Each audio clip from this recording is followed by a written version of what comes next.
1,00,000 रुपया देकर भी अगर तुम उसे खरीदना चाहो तुम्हारे से बेचूंगा नहीं। मैं थूकता हूँ ऐसी तनख्वाह पे। मैंने कसम ली, तूने कसम ली। ये इतना रुपया है डॉक्टर जो तुम 15 साल में नहीं कमा सकते। अगर आप मेरे घर में नहीं खड़े होते तो इसे आपके मुंह में मारता। हिंदी सिनेमा में बहुत सी ऐसी फिल्में बनी है जो जीवन का कोई न कोई संदेश देती है और ऐसा ही संदेश देने के लिए जानी जाती है। देवानंद की 10 बेहतरीन फिल्मों में शुमार तेरे मेरे सपने, जो भारत में डॉक्टर्स की हालत और उनको लेकर बनी धारणाओं पर करारी चोट करती है। बड़े शहरों में एक नए डॉक्टर को अपने पैरों पे खड़े नहीं होने दिया जाता। उसे अस्पताल चाहिए, डिस्पेंसरी चाहिए, ऑपरेशन थिएटर चाहिए, एक्सरे मशीनें चाहिए, 100 तरह के औजार चाहिए। बता दे ड्रामा रोमांस से भरी फिल्म तेरे मेरे सपने 13 मई 1971 को रिलीज हुई थी और इसमें देवानंद के साथ मुमताज, विजानंद और प्रेमनाथ के अलावा कई और छोटे बड़े आर्टिस्ट अलग अलग किरदारों में नजर आए थे।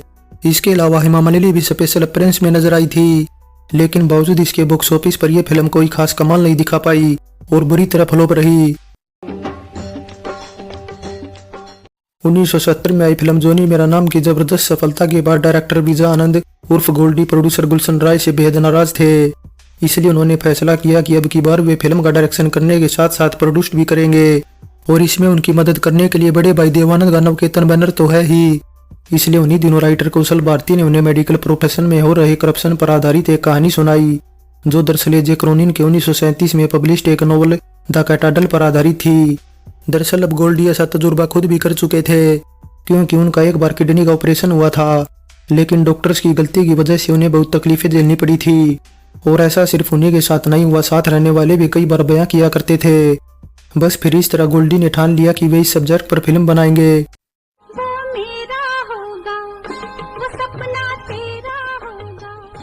अब विजानंद उर्फ गोल्डी को ऐसा डायरेक्टर माना जाता है जिनकी सिर्फ फिल्में देखकर फिल्म मेकिंग सीखी जा सकती है। उन्होंने हर तरह की फिल्में बनाई हैं, कॉमेडी, थ्रिलर, एक्शन, मसाला, ड्रामा, म्यूजिकल, सोशल, सब। यहाँ तक कि कहानी के हिसाब से कलाकारों को सिलेक्ट करने में उनकी महारत का तो जवाब ही नहीं था। गाइड में वहीदा रहमान, ज्वेल थीप में बैजंती माला, तीसरी मंजिल में शम्मी कपूर और तेरे मेरे सपने में मुमताज। वैसे विजानंद अक्सर अपनी हीरोइनों में नूतन और वहीदा रहमान का जिक्र किया करते थे। इसके अलावा नंदा को वे एक बहुत ही कुशल एक्ट्रेस मानते थे और आशा पारेख का जिक्र वे उनकी शरारतों को लेकर किया करते थे। इसलिए फिल्म तेरे मेरे सपने में मुमताज को जब वे लाए तो उन्होंने इस हीरोइन में एक शानदार डांसर और अदाकारा देखी। इसलिए अगर आप विजानंद की फिल्मों की हीरोइनों पर गौर करेंगे तो पाएंगे कि इस डायरेक्टर को हमेशा अपनी कहानी के फीमेल किरदारों की सादगी पर फख्र रहा है और इन किरदारों के लिए उन्होंने कलाकार भी ऐसे ही सेलेक्ट किए हैं। हालांकि विजानंद के दिल के काफी करीब रही फिल्म है तेरे मेरे सपने, जिसका वे बॉक्स ऑफिस पर कामयाबी न मिलने से काफी दुखी थे, क्योंकि ये संसार में इंसानियत की कहानी को बयां करती फिल्म है, जिसमें दिखाया गया है कि गांव में जाकर समाज सेवा की सोचने वाले एक डॉक्टर पर समाज के ताने बाने का क्या असर होता है। खैर, अब फिल्म तेरे मेरे सपने जिस किसी ने भी देखी तारीफ किए बगैर नहीं रह सकता।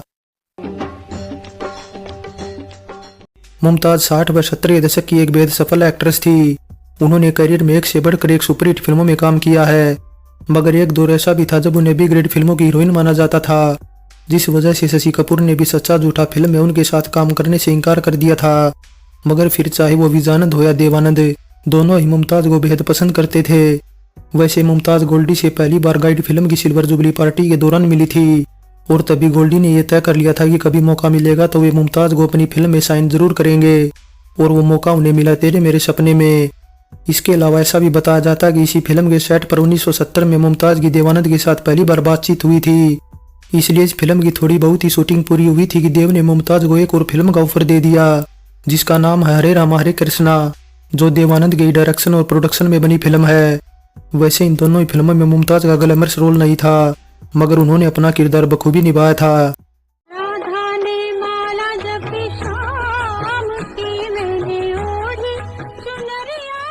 वैसे यहाँ एक इम्पोर्टेंट जानकारी ये भी देते चले कि विजानंद ने तेरे मेरे सपने मुमताज से पहले शर्मिला टैगोर को ऑफर की थी, लेकिन प्रेगनेंसी की वजह से शर्मिला ने गोल्डी को यह फिल्म करने से इनकार कर दिया था।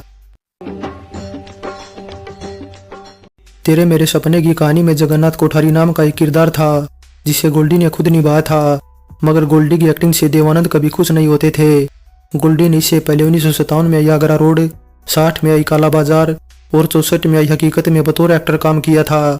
इसलिए गोल्डी ने तेरे मेरे सपने में अपने किरदार को इस तरह डाला कि देव के किरदार पर कोई असर न पड़े मगर फिर जैसे जैसे कहानी आगे बढ़ती गई गोल्डी का निभाया किरदार भी अपनी जगह बनाता गया और गोल्डी के काम की तारीफ होने लगी।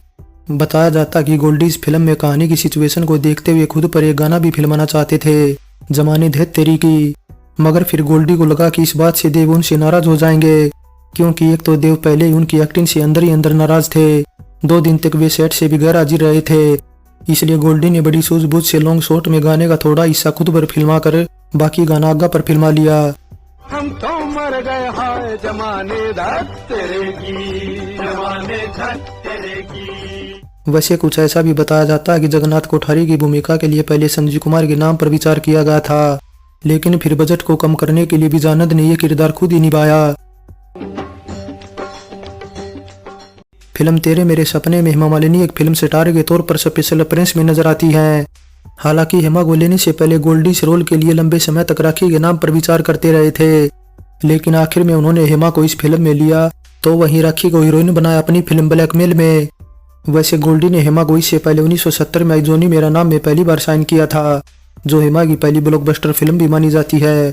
इसलिए बगैर सवाल जवाब के ही हेमा तेरे मेरे सपने में गेस्ट रोल निभाने को तैयार हो गई।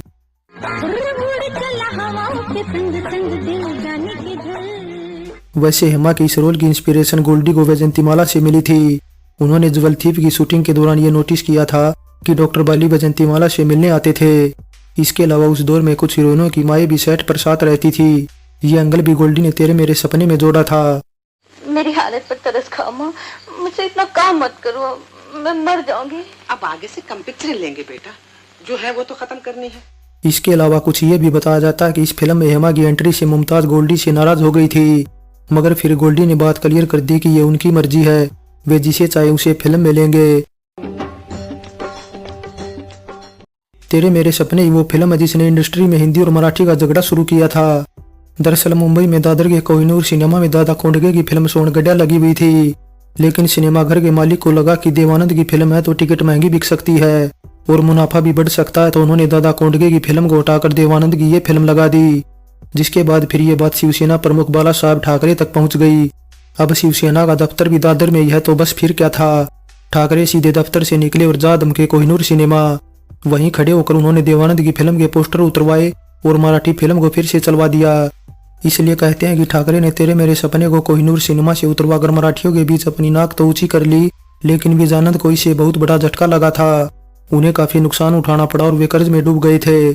इसलिए फिर इस घाटे से उभरने के लिए विजानंद ने देवानंद और हेमा मालिनी के साथ फिल्म बनाई छुपा रुस्तम, जो 1973 में रिलीज हुई थी। हालांकि भले ही छुपा रुस्तम भी बॉक्स ऑफिस पर हिट नहीं रही, लेकिन इस फिल्म से विजानंद को अपना सारा कर्ज उतारने में काफी मदद मिली थी। गोल्डी ने पहले से इस तरह का प्लान बनाया था कि अगर ये फिल्म फ्लॉप भी हो जाए तो भी वे अपना सारा कर्ज चुका देंगे। अपने खास अंदाज से लोगों के बीच पॉपुलैरिटी हासिल करने वाले देवानंद की फिल्में शानदार लोकेशन पर शूट होती थी। इसलिए तेरे मेरे सपने की शूटिंग हुई थी मध्य प्रदेश के छिंदवाड़ा के आसपास एवरग्रीन लोकेशन पर, जहां न्यूटन की चिखली बस्ती के मकानों में फिल्म की यूनिट को ठहराया गया था।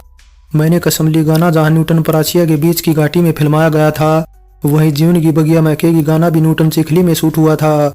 इसके अलावा फिल्म में दिखाई एक मेले वाला सीन हो या खदान में हुई हादसे वाला सीन या फिर आगा पर फिल्माया गया गाना, ये सभी सीन न्यूटन में ही शूट हुए थे। ऐसे में देवानंद और मुमताज को देखने के लिए उस टाइम लोगों की भीड़ उमड़ पड़ी थी। वैसे इस फिल्म की शूटिंग के दौरान यहाँ के लोगों को सिर्फ फिल्म की शूटिंग देखने का ही मौका नहीं मिला, बल्कि यहाँ के कलाकारों को भी इस फिल्म में अभिनय करने का मौका मिला था। इस फिल्म में बेनी श्रीवास, नारायण श्रीवास, नारायण साहू समेत कई और कलाकारों ने भी भूमिका निभाई है। इसके अलावा फिल्म के गाने में यहाँ के लोकल कलाकारों ने गेड़ी नृत्य भी प्रस्तुत किया था, जो कि यहाँ का लोक नृत्य भी है। इसलिए देखा जाए तो इस जिले में शूटिंग का इतिहास काफी पुराना रहा है और इसके पीछे का कारण यहाँ की खूबसूरती भी है, जो डायरेक्टर और प्रोड्यूसरों को काफी लुभाती है। यही वजह है कि इस जिले में फिल्म और टीवी सीरियल समेत कई डॉक्यूमेंट्री भी शूट हुई है। फिल्म तेरे मेरे सपने में बॉम्बे के कई बिजनेस बोर्ड दिखाए गए हैं और उन पर सभी डॉक्टर्स और सर्जन के नाम हैं। एक बिल्डिंग के बोर्ड पर जो डॉक्टर पी मधोक लिखा है, उस डॉक्टर पी मधोक की शादी दरअसल देवानंद की बहन उषा से हुई थी और यहाँ तक ये दिखाई गई बिल्डिंग भी असल में डॉक्टर पी मधोक का ऑफिस ही है। फिल्म तेरे मेरे सपने में संगीत दिया है एस.डी. बर्मन ने, वही गाने लिखने का काम किया मशहूर कवि गोपाल दास नीरज ने, जिनके लिखे 8 गाने रखे गए हैं ऑडियो एल्बम में।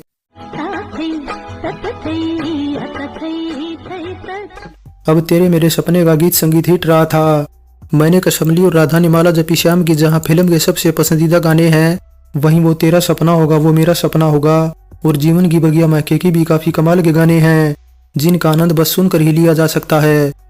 फाइनली फिल्म तेरे मेरे सपने भले ही बॉक्स ऑफिस पर फ्लॉप रही, लेकिन इसमें सभी के काम की तारीफ हुई थी, क्योंकि जिस तरह के किरदार इस फिल्म में दिखे वे उस टाइम काफी रेयर थे। जैसे शराबी डॉक्टर का किरदार ही देख लीजिए। इसके अलावा ये ऐसी फिल्म भी जिसका फ्लॉप होने के बावजूद रीमेक बनाया गया था, वो भी अलग अलग लैंग्वेज में, जिसमें सबसे पहले 1972 में बंगाली में फिल्म बनी थी, वहीं इसके बाद 1982 में तेलुगु में बनी थी। इसके अलावा आगे चलकर 1996 में तो तेरे मेरे सपने टाइटल से ही फिर दोबारा एक और फिल्म बनी थी और फिल्म बॉक्स ऑफिस पर सफल भी रही थी। सो तेरे मेरे सपने फिल्म पर हमारी ये पेशकश कैसी लगी नीचे कमेंट कर बताएं। अच्छी लगी है तो लाइक करें और चैनल को सब्सक्राइब करें। सो चलते हैं, फिर मिलेंगे एक और नई वीडियो के साथ।